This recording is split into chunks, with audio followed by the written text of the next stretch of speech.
अ, हे निश्चितच जी काही घटना नागपूरमध्ये घडली ती अतिशय दुर्भाग्यपूर्ण आहे.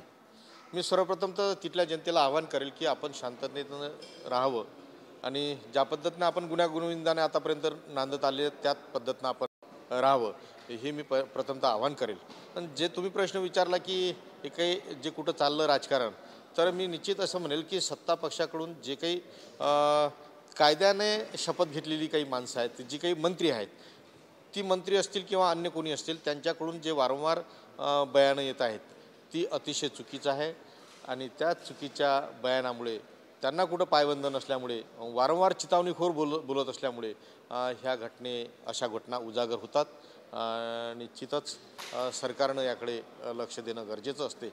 आणि ज्या काही कबरीच्या बाबतीत ही काही घटना घडली, मी तर हे म्हणेल की औरंगजेबाची कबर असेल किंवा अफजलखानाची, तर हा इतिहास आहे आणि हा इतिहास काही लोकांची नियत कपटी आहे की जे छत्रपती शिवरायांचा शौर्य असेल किंवा संभाजी महाराजांचं शौर्य असेल, ते कुठंतरी दाबण्याचा प्रयत्न यातून करण्याचा प्रयत्न होत आहे की जे हा इतिहास त्यांनी मिटवण्याचा प्रयत्न करत आहे. हा इतिहास जर मिटला तर छत्रपती शिवरायांचं शौर्य आणि संभाजी महाराजांचं शौर्य उद्याच्या पिढीला आम्ही काय सांगू, हा प्रश्नसुद्धा या निमित्तानं होतो. इतिहासाच्या दाखल्यासाठी हे पुरावे महत्त्वाचे आहेत.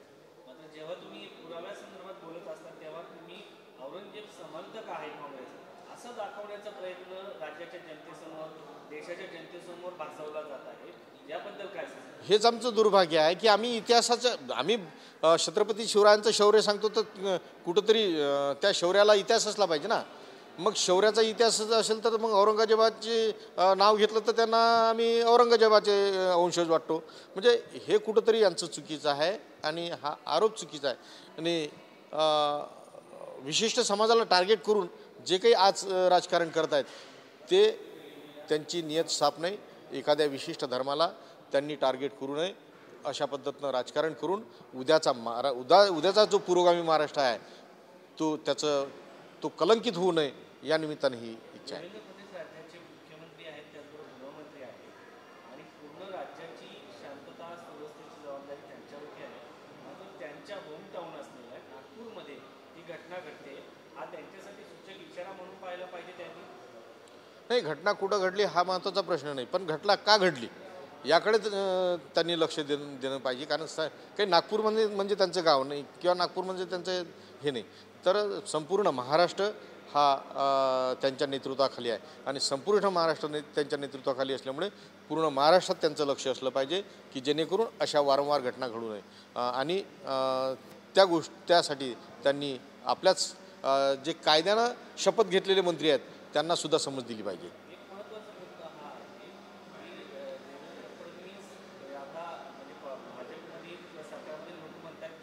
बाहेरून लोक आले होते.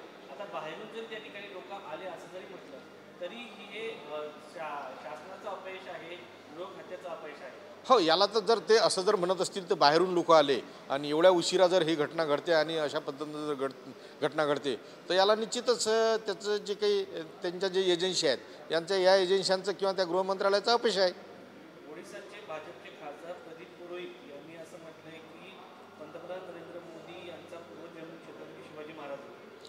म्हणजे हे वारंवार अशा पद्धतीनं बयानं करून खऱ्या अर्थानं आमचे जे आदर्श पुरुष आहेत, छत्रपती शिवराय असतील, संभाजी महाराज असतील, बाबासाहेब असतील, यांच्यावर वारंवार अशा पद्धतीनं त्यांनी ते टीका करतात. ही काही म्हणजे जर मोदींना जर हास्यास्पद गोष्ट आहे, मोदींना जर शिवाजी महाराजांच्या याच्यात रूपात पाहत असतील, त्यांना जर स्वप्न पडत असतील तर हा अतिशय मूर्खपणा आहे त्यांचा. एक मुद्दा हा आहे, देवेंद्र फडणवीस दुसऱ्यांदा जेव्हा मुख्यमंत्री झाले तेव्हा त्यांच्याच पक्षातील, त्यांच्याच मित्र पक्षातील लोक दंगल घडेल अशा पद्धतीचे भडकाऊ वक्तव्य करताना पाहायला मिळतात. जाणून बुजून केले जात आहे. काही त्यांच्या मित्र पक्षांना देवेंद्र फडणवीस हे मुख्यमंत्री राहू नये म्हणून प्रयत्न केला जातोय. नाही, असं नाही. मला सांगायचं आहे की त्यांच्यासोबतचे जे सहकारी पक्ष असतील ते सहकारी पक्ष कुठं अशा पद्धतीनं वक्तव्य करताना दिसत नाही.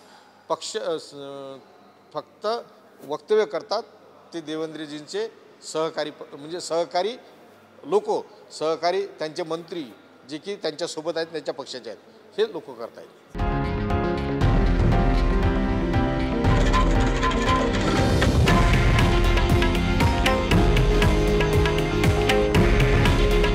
हे आहे देशातील नंबर 1 न्यूज नेटवर्क आणि आपण पाहत आहात TV9 मराठी.